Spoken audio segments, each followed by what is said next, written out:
Hello everyone. BPSC के calendar को लेकर अफरा तफरी मच गई। डेट अनाउंस्ड बीपीएससी 67 का भी और सीडीपीओ का भी। सीडीपीओ को लेकर अभी हम लोग बात करेंगे। 31 अक्टूबर को आपका एग्जाम है। आज 12 तारीख है, यानी अभी कम से कम 15 दिन इधर और 2 महीने, तो टोटल 75 डेज हम मान के चलते हैं हमारे पास है। इस 75 डेज के अंदर भी क्योंकि एग्जाम नजदीक है तो कम से कम 5 दिन को छोड़ दीजिए, 70 डेज की स्टडी बनाइए। क्यों? आप कहोगे 5 दिन कैसे छोड़ेंगे, 4 दिन और पकड़ेंगे। 5 दिन छोड़ दो, 70 दिन का बनाओ, 5 दिन एक्स्ट्रा मिलेगा तो पढ़ लीजिएगा, नहीं तो बीच में किसी एक दिन इधर उधर जाना पड़ गया ना तो हालत खराब हो जाएगी। फिर लगेगा कि अच्छा मेरा तो सारा प्रोग्राम ही कोलैप्स कर गया। तो प्रोग्राम ऐसे बनाइए जिसको आराम से हैंडल किया जा सके। हम यहां पे बात करेंगे 2 तरीके की, यानी ये पूरे 75 डेज ही कर लो। 70 डेज मतलब मेरे हिसाब से 20 तारीख से आप स्टार्ट करो। अभी और घूम फिर लीजिए, क्योंकि पहले से बोला जा रहा था तो सुना नहीं जा रहा था, क्योंकि डेट आएगा उसका प्रेशर जब तक नहीं आया तब तक परफॉर्मेंस में सुधार होता नहीं है। तो डेट अब आ गई है। अब जब आपके पास 75 डेज हैं तो इसमें आपको 2 तरीके अपनाने चाहिए। 2 तरीके अपनाने चाहिए, क्योंकि ये आप क्या है ना, अब आपको एक टारगेट मिल गया। पहले टारगेट नहीं था, आप पढ़ रहे थे, कब होगा पता नहीं, अब कब होगा पता है। तो अब प्रेशर बहुत ज्यादा होगा, परफॉर्मेंस भी बेहतर हो जाएगी, इसमें कोई भी दो राय नहीं। लेकिन प्रेशर के परफॉर्मेंस को सक्सेस में बदलने के लिए कुछ तरीके हैं, उसका यूज कीजिएगा। अभी आपको 2 वे स्ट्रेटजी को फॉलो करना है। पहला क्या? तो पहला कि आप अपने पढ़ाई के जो आप पढ़ रहे हो ना, इसको 3 स्टेज में बांटिए या 3 स्टेप में बांटिए। और दूसरा, आपके जो सब्जेक्ट हैं, आपका जो सब्जेक्ट है उस सब्जेक्ट पे कैसे फोकस करना है इसको तय कीजिए। ये 2 तरीके हैं जो एग्जाम में आपको सफलता दिलवा सकता है। अब इसमें पहला तरीका 3 स्टेप वाला क्या है? जैसे अभी अगस्त का महीना है, हम मान के चलते हैं 15 दिन आपके हाथ में, हम ये मान के चलते हैं। इस 15 दिन में जो सबसे बड़ी चूक होती है एग्जामिनेशन की तैयारी के दौरान, कि हमको लगता है कि जो सबसे मुश्किल पोर्शन है उसको पहले कर ले, आसान को तो कर ही लेंगे।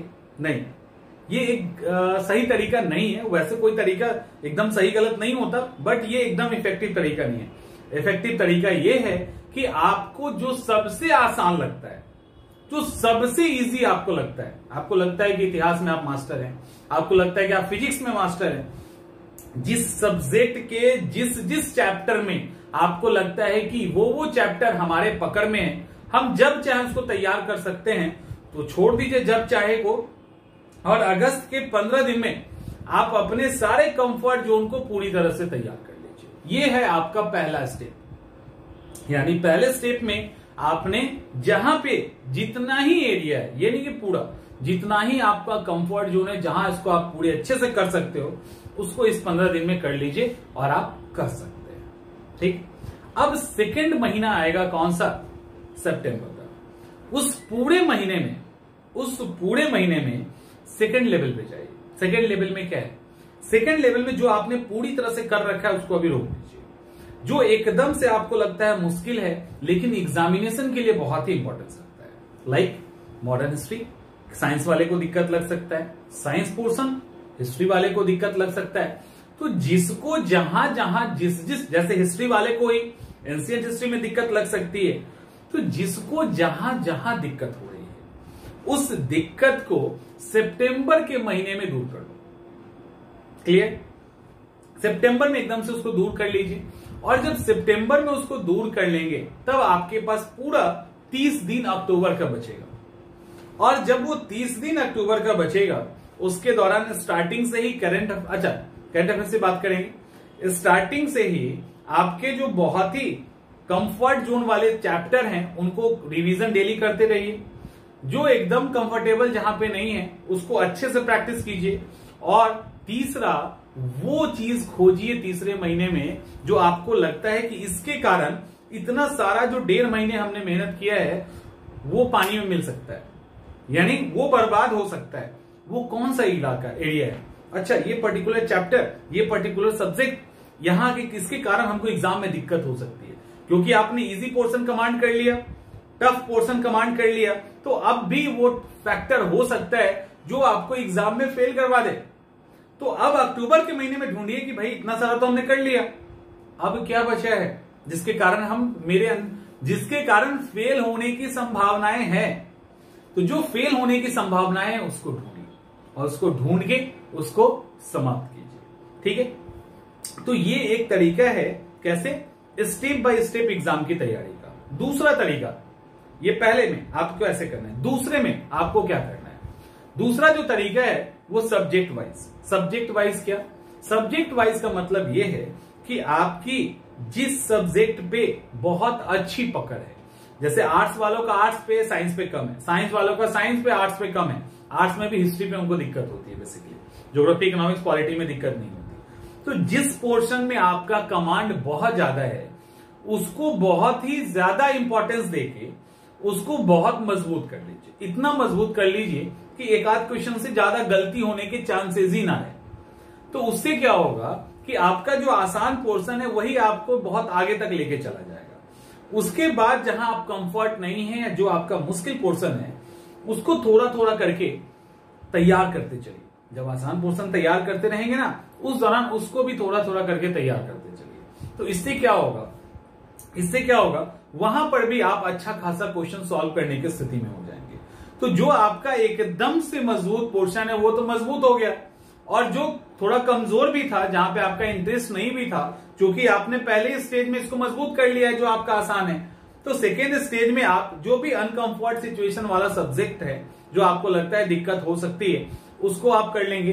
तो यहां पे सब्जेक्ट वाइज में ध्यान ये रखना है कि जिसपे आपको पूरा भरोसा है उसको इतना मजबूत कर लो कि वो भरोसा जो है टूटे नहीं, और जिसपे भरोसा कम है उसको एक हद तक लेके जाइए, उसको पूरा उसमें मास्टर नहीं बनना, एक हद तक जाइए कि वहां पे हमको बहुत दिक्कत ना हो, थोड़े बहुत सवाल वहां से निकाल ले। इतना भी कर लेंगे ना तो आपका काम बन जाएगा। अब रहा सवाल सीडीपीओ वाले के लिए, चूंकि बिहार का एग्जाम है तो बिहार स्पेशल और करंट अफेयर्स। करंट अफेयर्स के लिए कोई भी दो मैगजीन फॉलो कर सकते हैं, प्रतियोगिता दर्पण, और मैगजीन वो फॉलो करना जिसके अंदर कंटेंट कम हो। बहुत कंटेंट वाले मैगजीन को फॉलो मत कीजिएगा, एक महीने में उस एक मैगजीन को आप खत्म नहीं कर सकते। तो आराम से, और ईयरली कोई मैगजीन आ रही है ना या 6 मंथ वाली, तो उसको 1 या 2 पब्लिकेशन का आप उठा लीजिए, वो आपकी मर्जी है, आप किसी का भी उठा सकते हैं। बिहार की भी जल्दी ही मैगजीन आ जाएगी तो वो भी होगा। और तीसरा काम क्या है, तो तीसरा आपका क्या करना है, बिहार स्पेशल के लिए कोई भी पतली 2 किताब, मोटी नहीं, कोई भी पतली 2 किताब उठा लीजिए, आपका काम हो जाएगा। और फाइनल, आपको टेस्ट सीरीज जरूर करनी चाहिए। क्लास आप अपना देख लो करना है कि नहीं, बट टेस्ट जरूर दीजिए, क्योंकि टेस्ट ही आपकी कमी को दूर करता है, और जब तक कमी दूर करेंगे नहीं तब तक तैयार कैसे होंगे। तो कमी तभी लगेगी, क्योंकि बहुत बार हमको लगता है हम यहाँ मास्टर है, लेकिन जब टेस्ट पे आते हैं, एक अच्छा स्टैंडर्ड पेपर हाथ में आता है तो हालत खराब होने लगती है, स्कोर कम आता है। तब वो जो बेचैनी आती है स्कोर बढ़ाने की, तो वो आपके परफॉर्मेंस को और बढ़ा देता है, कमियों को दूर करता है और रिजल्ट को ज्यादा सिक्योर करता है।